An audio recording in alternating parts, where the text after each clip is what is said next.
Hello, and welcome back, everyone, to the Lifestyle Design Podcast. Today is a very special episode because I am here for the second time with the Dr. Thema Bryant. Welcome. Thank you for having me back. I'm so glad. This is just so beautiful because you are a sacred sister.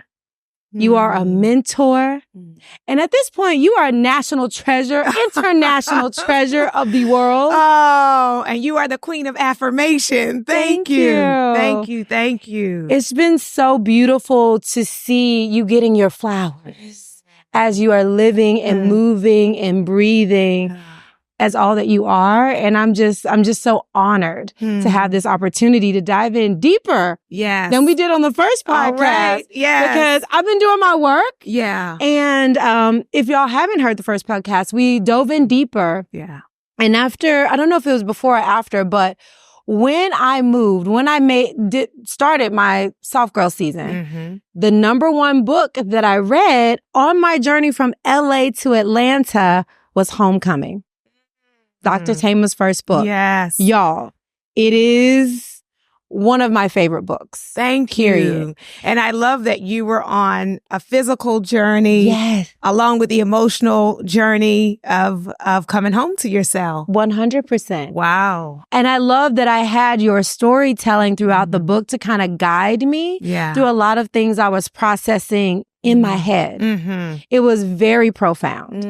And then as I was home and, you know, going through all the things, I don't remember when it was, but you sat down with a dear friend of mine, Mel Robbins. That's right. And you all had this conversation. And in this conversation, you identified these 6 things. You can clarify them for me that let you know that you are, I forgot the words you used, but basically, I identified with all 6 things. Yeah.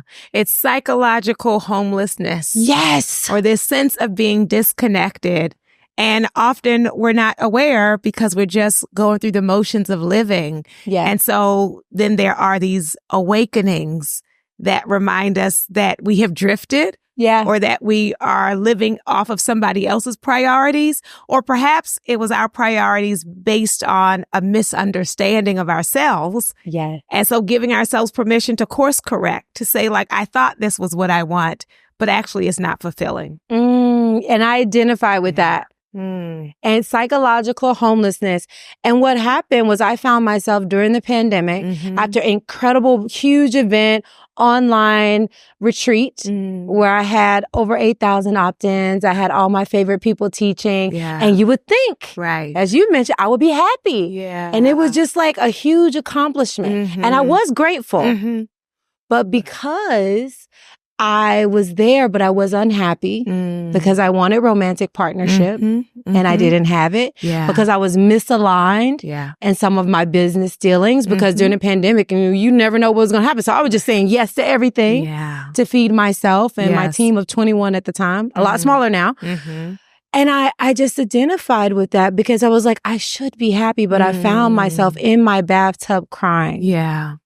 So I'd love for you to go over those 6 levels. And I want to share why I was in my bathtub crying because you hit every single one. So first I want to say all of the shoulds, right? And an important piece for people to get around like self-esteem, there's different domains. So you can be successful in work and grateful and satisfied. You said, I'm grateful, right? Grateful and satisfied. But then there are other areas of your life that are not being nourished. And I think because people don't realize you can experience more than one thing at the same time, then they can like push you down by saying you should be grateful, right? You had this huge success. And it's like, I'm grateful for that, but I'm also wanting companionship or love or connection. And so that can startle us because you can think if I have this, everything will be wonderful. So I appreciate your transparency of many of us have had, whether it was in the bathtub, whether it was balled up on your bed, whether it's driving on the freeway and the tears are there, whether it's at the a bathroom stall at work, right? So wherever it hits you of like, this is not the life I wanted, right? There are things that are missing around me and in me. And the gift, I would say, homecoming is telling yourself the truth and then living based on that truth. And so as long as I'm in denial of like, I'm good, right, like nothing can shift. Yeah. But the moment in the bathtub led you to say, I want to go after what's missing. Yes. Yeah. Yes, 100%. And the reason I feel like it's hard for people to identify, and the reason this episode is about unconscious trauma, because I was unconscious that I was unhappy until I was in the bathtub. And a lot of times we move so fast in life, especially if we are achieving one thing after the next, and we feel like because we have other things in our life, and we should be happy, again, like you said, should, but we're not, and we feel guilty a little bit because, and now we're peddling on guilt and shame and all those lower vibration emotions because we feel like we should be at a different place. So what would you say to someone who's experiencing like, you know what, I'm grateful for my life. I'm grateful for my family, but I am actually really unhappy. Yes. I'll say congratulations. Yeah. For telling yourself the truth. Yeah. Right? Because as long as we convince ourselves that I should be happy, so I'm going to act happy, then we will never be fulfilled. And so to lean into that truth telling, to dig deep, to say what is insufficient or what is not aligned or what is not nourishing me, and to know it doesn't make me a bad person, an ungrateful person, a non-spiritual person, to say this is not enough. Right. So I like to say we're too gifted to be bored. Right? So with all the gifts you possess, right? And all the love you have to give, right? When you don't have outlets for that love or for those gifts, that's when like it feels empty. And then it's like, I need to either shift internally or externally or both so that I can be everything I'm here to be, because the shrinking and living small will always leave us unfulfilled. That's powerful.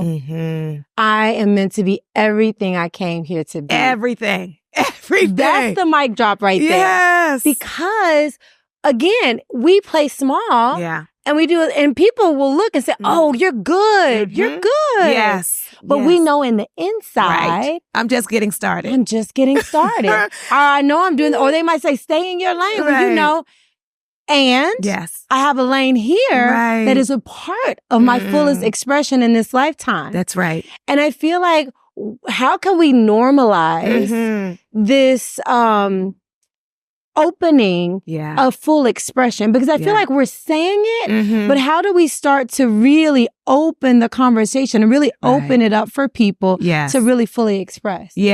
So one of the things is us addressing more what both of us are, which is multi-gifted people.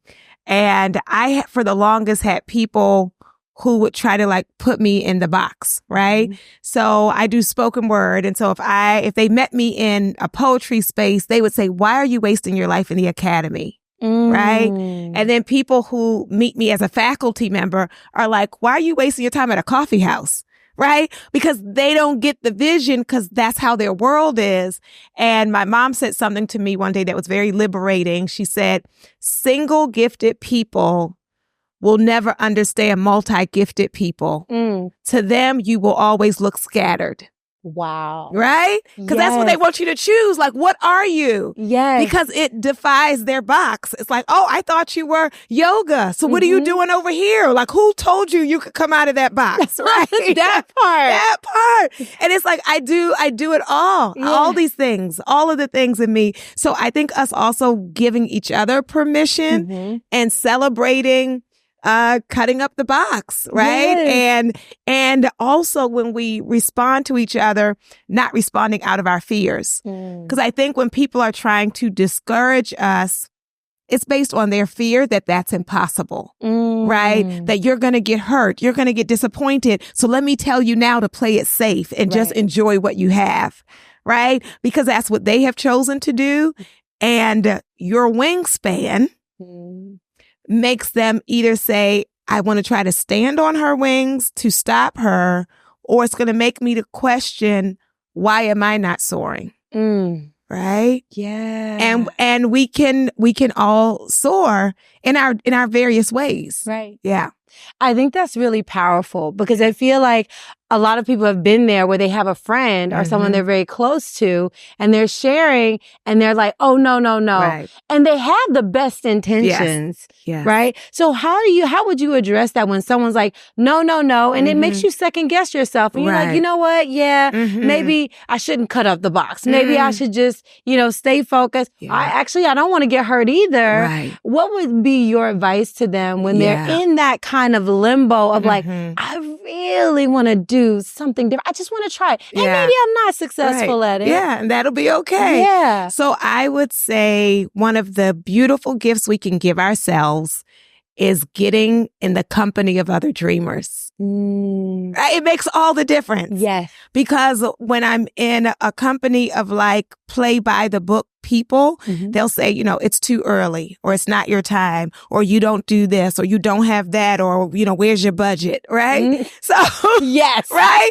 But when you're in the presence of dreamers and you're like, I want to blah, blah. They're like, oh, I can't wait to see it. That's going to be amazing. Yes. You're right. Because even watching you, it's like, she's preaching, she's dancing, she's speaking. And I just love it. It's so inspirational. It's so beautiful. And I feel my soul come alive. Oh, wow. And I think that is such an important thing to be, like you said, be around other dreamers. Yeah. Otherwise, if you're around people that can't see past their own vision for themselves, unconsciously, they can only think of you doing their limited vision of what you can do. Yes. And here you are thinking of more and they can't see it. Right. Yeah. I had a dear friend who was working on a project and like the debut or premiere of it was going to be, let's say, tomorrow night. And she was just telling her mother. Now, she'd been working on this for months. So I said, how is it your mom doesn't know? And she said, if I had told her, she would have talked me out of it. So some people can't be along for the journey. Some people can only come to the premiere. I mean, seriously. Yeah. Yes. That makes me remember of a story when I was doing bodybuilding. I actually did. And I always wanted to try it. Yes. And I remember I was in the fitness world and I would see these beautiful inspirations on the cover. And I was like, I want to try that.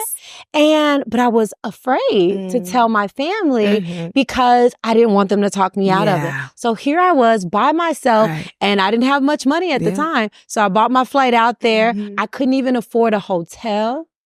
All I can afford was my outfit and my pieces, my unit that I put on my head. Yes. Look, a unit was more important than a hotel room at that time in my life. I've graduated since then, but at that time in my life, my outfit, my unit, and a car, because that's what I slept in. Wow. And so when I got on the stage with all my confidence, I won not only bikini model, but figure, which I didn't even know I was going to enter. Oh my goodness. And they were like, you're ready. And they taught me the pose and I went up there.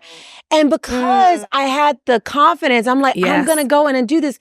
But then after the event, nobody was there because I didn't tell anybody. Right. And so that's almost like the catch-22. Yes. But you do want to have some people, some support. And they were like, where are your people? Right. And I just, with all my trophies, my I just collapsed and I cried. No, I just cried on stages. And the presenters put me up in a hotel. I told them, I'm like, this is why no one is here. Right. But I was afraid to share my dream. I was afraid to share my vision. And I share that because you might feel like you can't share and go on, or you might share with dreamers, which I think is the best advice. Listen to Dr. Table. Don't do what I did and just be up there with nobody. But but God. Yes, you but know, God. But God was there and make sure I was taken care of and got a hotel room. And it was beautiful. Yes. And I am grateful. But, you know, having mentors and people in your life, because at that time I was going on this vision, moving to California all by myself. Yes. And I actually didn't have much support. And the support I did have, which was a boyfriend that ended up was like, no, I'm not going. And we broke up. So I felt very afraid because he tried to talk me out of it. Wow. My parents had tried to talk me out of a lot of things. So I was in a place of like, I'm just going to keep it in my heart. Yeah. You know? Yes. But now, of course, I'm around more dreamers and I expanded my team and my village. So I think that is so important to be around other dreamers. Yes. And to have our invitational family. You know, if the family you were born into is not supportive, to give people permission and space to show up for us. Yeah. I just think about the number of people who work hard in college and don't walk at graduation because family can't afford the tickets to fly out, right? Yeah. And so this that you're touching on is so important, that sometimes we are highly focused but then don't celebrate our wins, right? Yeah. It's like we're on to the next. Okay, I did that. What's next? I did that. What's next?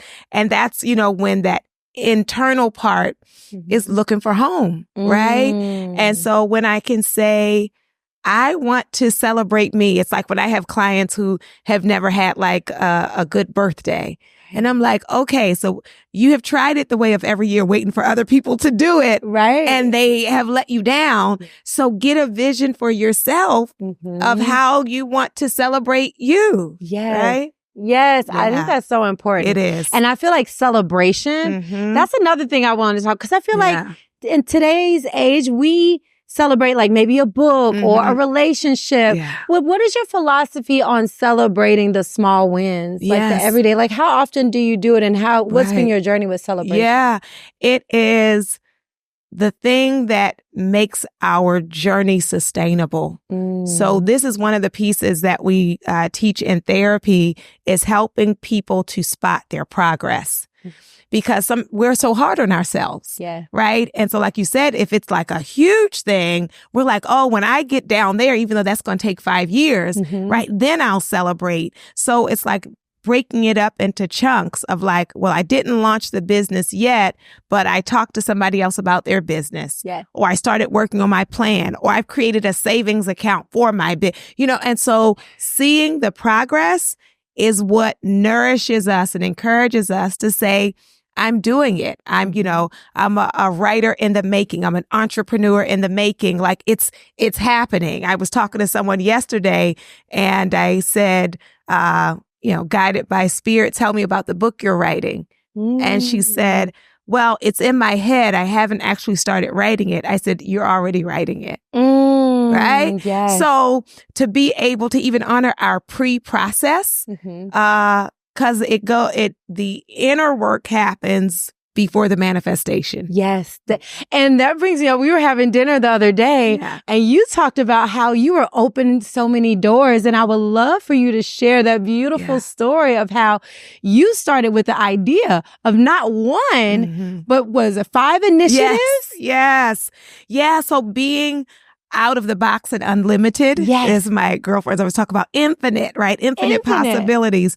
So last year I was the president of the American Psychological Association, and traditionally the president will have like 1 or 2 initiatives, and I had 5, and so that made people nervous, right? Of like, how was this going to be possible? And so to press through, and what we had talked about is to not take that personally. People are making a measurement or a prediction based on what they have seen. And when you are here to do something that has not been seen, it's going to create some anxiety because people don't see like, how is that possible, right? And then the piece that I was sharing that I was so excited about is now like with the current president we have, she has multiple initiatives. The president-elect who will follow her has multiple initiatives. And so when we just get free, it allows other people to get free And that's so beautiful to see. That's so beautiful. Ashe. Ashe. Ashe. And that's when we have to stop the limited thinking. Yeah. And even when people are limited in their thinking, realize we don't have to get mad at them or push them down. Just understand that if you're multi-passionate, if you have multiple, just put it out there. You never know when you moving forward is going to inspire so many other people. Yes. I love that. It's so true. I was thinking about, so my daughter is like across country in college in New York. And the amount of parents in full anxiety who say to me, how'd you let her go so far? And it's like, so she can go far. Yes. Right? Yes. So she can continue. So that she can be everything she's here to be. Yes. And so for us to reconsider, right, to the story we have told ourselves. Right. Because when my fear is leading my parenting, then I'm putting people in a box, right? And so we want to give permission for the soaring. Yeah. Give ourselves permission. And you have a couple quotes where I just have to they really, really, really touch my soul. And the one that you said is that really rocked my world. I never heard anything on this level. I do not want to keep my healing hostage by waiting on the healing of those that harmed me. Yes. When you said that, I was like, ooh. Yeah. Yes. Because when I returned home, I was closer to my family. Yeah. And a lot of my initial trauma, like most people, began it at home. Yeah. And I'd already started healing. And I was like, okay, I want to start family healing now. But this quote was realized. Yes. That I can continue healing. Right. Whether other people want to heal or not. Can you break that down from your perspective? And it's so important because many of us are waiting for an apology, right? And you don't feel like you can get over it until they say sorry, one. And number two, we're waiting for an explanation. Yeah. Right? Of why. Why was I not enough? Or why did you hurt me? Or why did you say that? Or, all of the things. And so when I'm waiting for them to apologize and explain, I have surrendered all of my power. And I've surrendered it to someone who has demonstrated they have shaky hands, right? So I'm putting my heart in the hands of someone who's already dropped me. Right? And saying like, please, right? Don't do that. Yes. Right. It's like they dropped you before and you're like, to heal, I need you to say this. I need you to admit it. I need all of these things. And so we free ourselves by saying, even if they don't admit it or acknowledge it, I deserved better. And I don't need them to validate the truth of that. Right? I deserved better. And in terms of the shifting is when people have harmed you, you never want to be in alignment with them as it relates to yourself, right? So when they hurt me, I wasn't considered. I was an afterthought. They were the priority. What they wanted was the priority. And so then if I continue along those lines, I'm making their opinion the priority. Right. And I'm erasing myself. Like my thoughts or feelings don't count until you say yes. Right. And so I snatch that out of their hands and say, of course, as a kid, you got to define things, right? I was a child. And even if the other person who hurt you was another child, right? That I was still trying to shape myself. Right. Right. But I get to a place where I don't need their agreement. I don't need their validation. I don't even need them to admit it or see it. Yeah. Because the truth is that inner knowing, right? That I know what happened. I know that it should not have happened. And I know in this season of my life, I only want that which is nourishing and that which is life-giving. The other piece I want to say around like waiting for people to tell you why, in most cases, it's not going to be a satisfactory answer. That part. Right? Because it was out of their woundedness, out of their brokenness, out of their rage, out of their wounds. And so, sometimes people are waiting but why did you do that? Mm-hmm. And what I say in therapy, and also have said to myself, is sometimes you have to shift from asking why to what now. Right? I'm not going to get a good answer to why, but I can decide what now. Right. And that's your decision, not their decision. Right. That's right. Because I think we also look to them to say, you hurt me, I've forgiven you, what now? But we're still looking outside of ourselves. Yes. So how do you really cut off wanting, especially if it's like in your family? Mm-hmm. Like, how do you deal in those situations where you want to have a relationship with your father, or you want to have a relationship with someone in your family? You're around them. There's tension. Maybe you're not speaking. So how do you process holding space with people that have harmed you? They're not going to apologize. They're still in their brokenness. Yeah. How would you handle that? So one is actually giving ourselves space to grieve, because many of us go into the, I don't care. Right. It doesn't matter. I'm not even thinking about it. Right. Yeah. So the denial holds up our healing. And so to be able to say that hurt, right? That really messed me up. Right. That was devastating. To start to see the impact is what will help me to start to heal it. But when I act like it didn't land, then that's when people are saying, oh, that's just my personality. And I say, no, that's your wound. Right? Yeah. You're not just naturally mean. Right. You developed that because you were living around people who were dangerous. Right. And so now you associate that with the truth of you. But really, that's just your armor. So let's now discover who you are when you're not hiding behind that armor, right? Yeah. So the grieving, and then as it relates to the relationship with people, what I like to think about it as, I will no longer be surprised by people who consistently are themselves.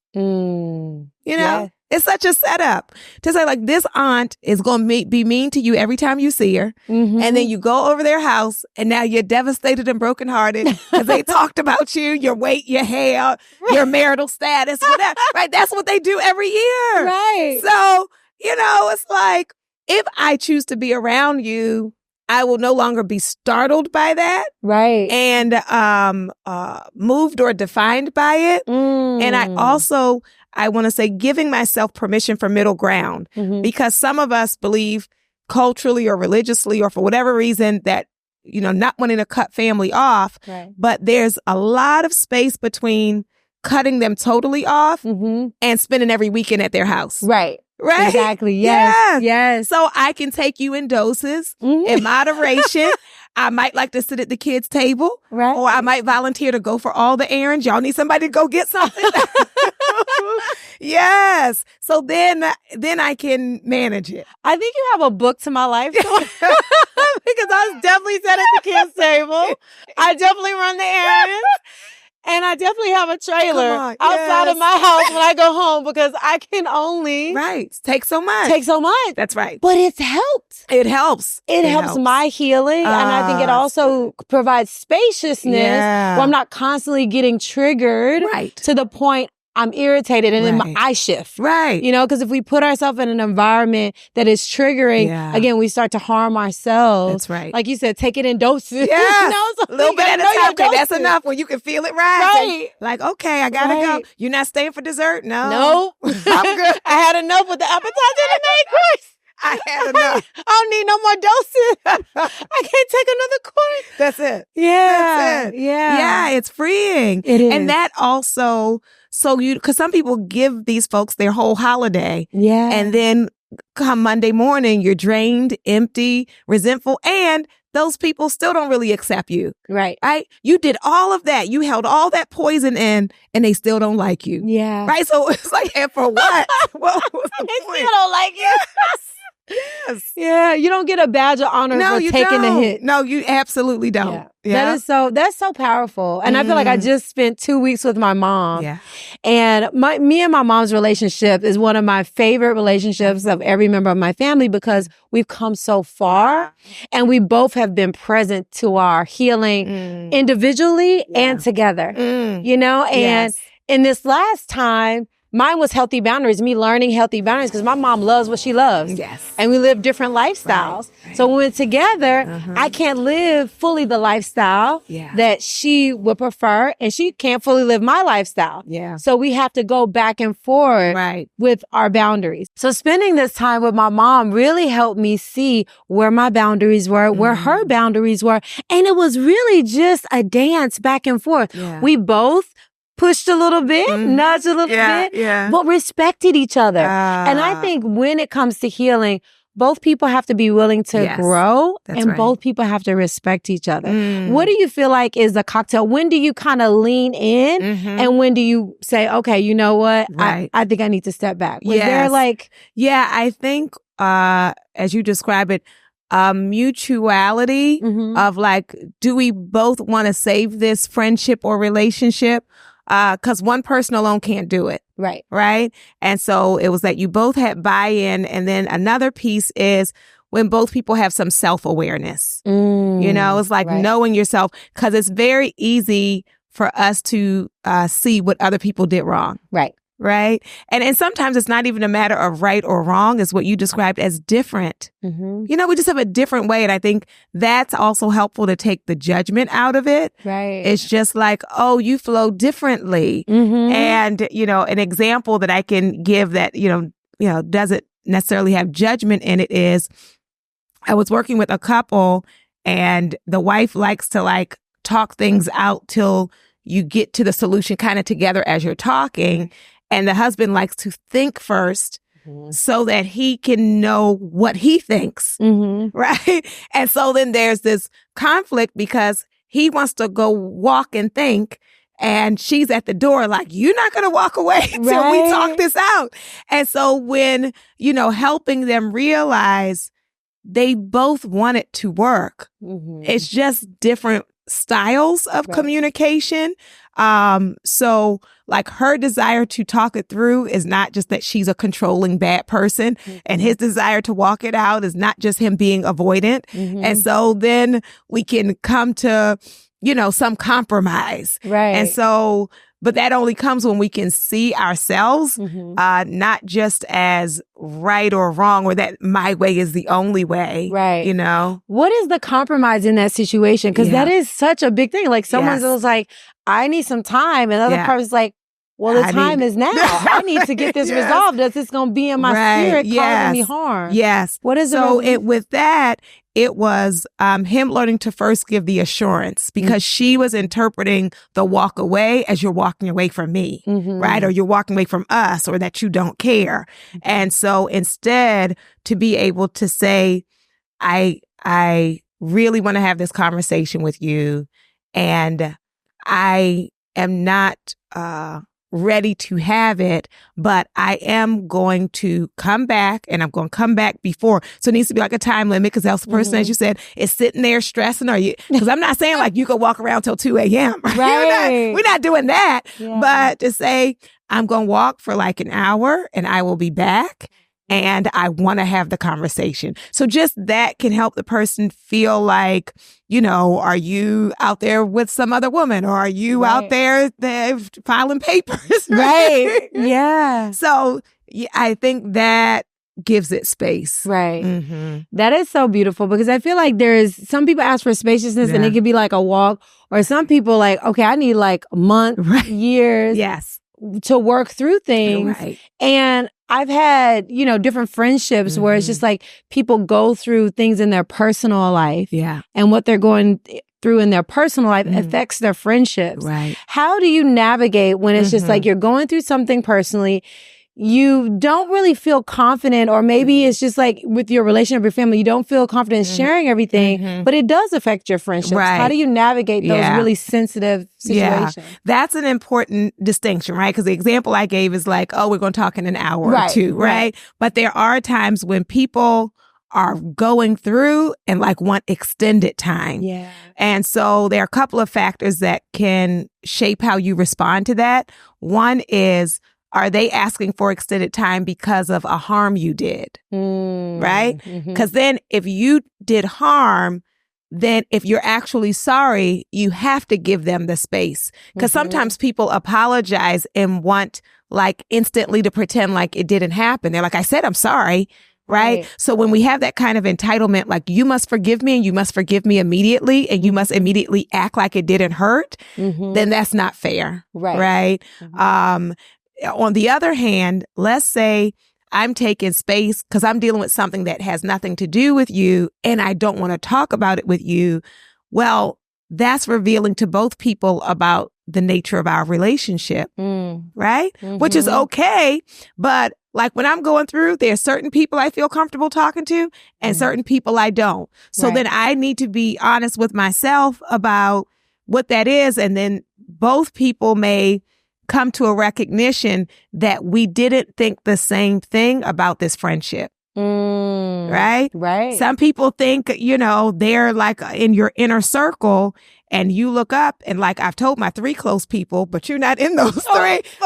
So then, it's like then we're more acquaintances or we're friendly. And I would say if at some point we want to circle back, the person may say, no, it's too late. You shut me out. Or if we are going to try to rebuild, then I would need to or want to articulate what were the things that maybe they said or did that made me feel I couldn't tell them about this. Yeah. Yes. Because then I want to know, because it may be like you really said something that closed the door, or it could be their assumptions about you, right? That said like that I can't say this around this person. Right. Because some people can have a picture of you in their head, which like, oh, you've always gotten everything right, or you're perfect or whatever. And then you're like, oh, you didn't want to tell me about your addiction. Well, then it's like, oh, I could have really connected with you. Yes. Yeah. That is so deep because I had that happen to me a lot, not only in college, but also after, where I had people come out and maybe I say something to them that all of a sudden makes them feel comfortable and they reveal, you know what? I never wanted to say this is around you, because they see you in a certain light. Yes. And they feel like, if I say this to you, I will be judged. Even though I'm not a judgmental person, I have many people around me to do many different things that I don't do, and I have no problem with having different groups of friends. Yeah. But that happens a lot when people view you, especially if you're a minister, healthy. They're like not going to tell you all the things that they ate that they know was unhealthy. And I'm like, you can tell me, I'm not going to judge you, because we do live in a judgmental society. That's right. And I'm glad you said that, because I think it can help people that are in these positions, and you might have friends that don't tell you stuff. Right. And you might wonder, like, why not? But it's not personal. Yeah. And that's what I had to realize. Yes. Like, Koya, it's not personal, but that some people might want to kiki with people they feel more. It doesn't mean you did anything wrong or said anything wrong. Your pure presence and essence and values that you uphold can make people feel uncomfortable sharing certain things. That's right. And that was hard, if I'm honest. That was actually hard for me to accept. Right, because you're like, I want to be a good friend, or I want to be a good partner, or whatever, a good family member. And like, how come they tell them and never tell me? Right. And they have a narrative about you and feel judged by themselves. Yeah. Right. Of what you will think of them. Yeah. Yeah. Yeah. That is so deep. Okay. So you have this new offering to the world. Yes. Take back your life from stress and trauma, which when I took that journey, right? When I took that journey from Atlanta and now going deeper into myself, this title, Reclaim Yourself.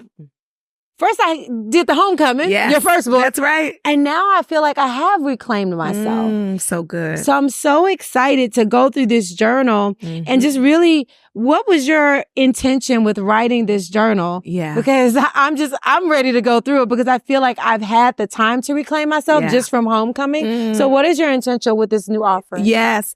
It is to allow people to go deeper, because in homecoming, most of it is kind of teaching. And at the end of each chapter, there's like a homework assignment, like one activity that people can do.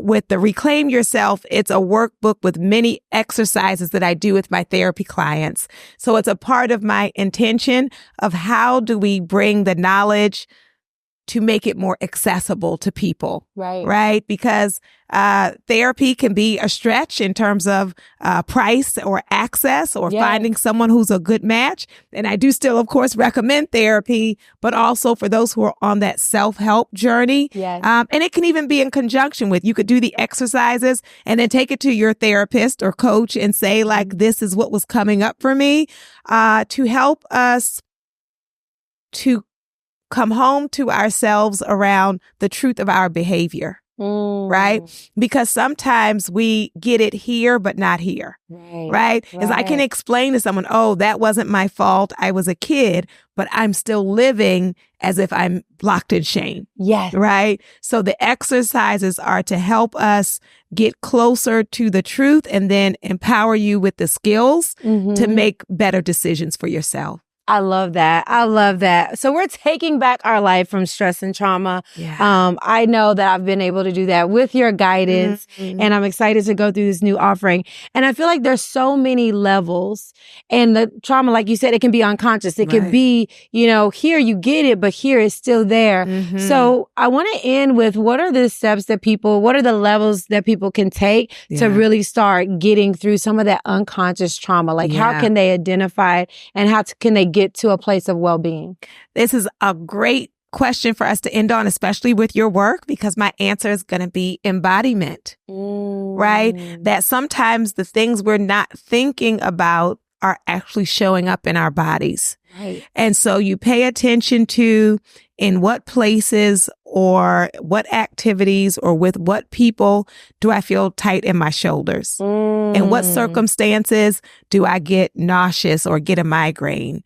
And what, coming up on what events suddenly my back is tight, right? So letting my body tell me the things that I have not yet admitted to myself. Right? Beautiful. Because there's that term co-regulation, when you're with like safe people, good people, you breathe easier, you relax, and it's in your body. You're comfortable, right? So I notice, in whose presence do I have that co-regulation and that ease? And in whose presence, even when I just think about that they might show up, what happens in my body? Right? Yes. So then that tells me some things about myself in relationship to the person. So I would say, pay attention to your body, and instead of just ignoring it and suffering through it, to start to honor what your body is telling you. That is so powerful. Yeah. It is so necessary. And I agree. Like, I thought, I've done all this work. Why am I still not fully happy? And I had to realize, your body don't lie. Come on. Yes. You're crying for a reason. Right, for a reason. You're sad for a reason. Yes. And when I really started to do the work and unpack the misalignments. That's right. Slow down a little bit. Yeah. Relocate, because I'd been wanting to do that for 2 years anyway.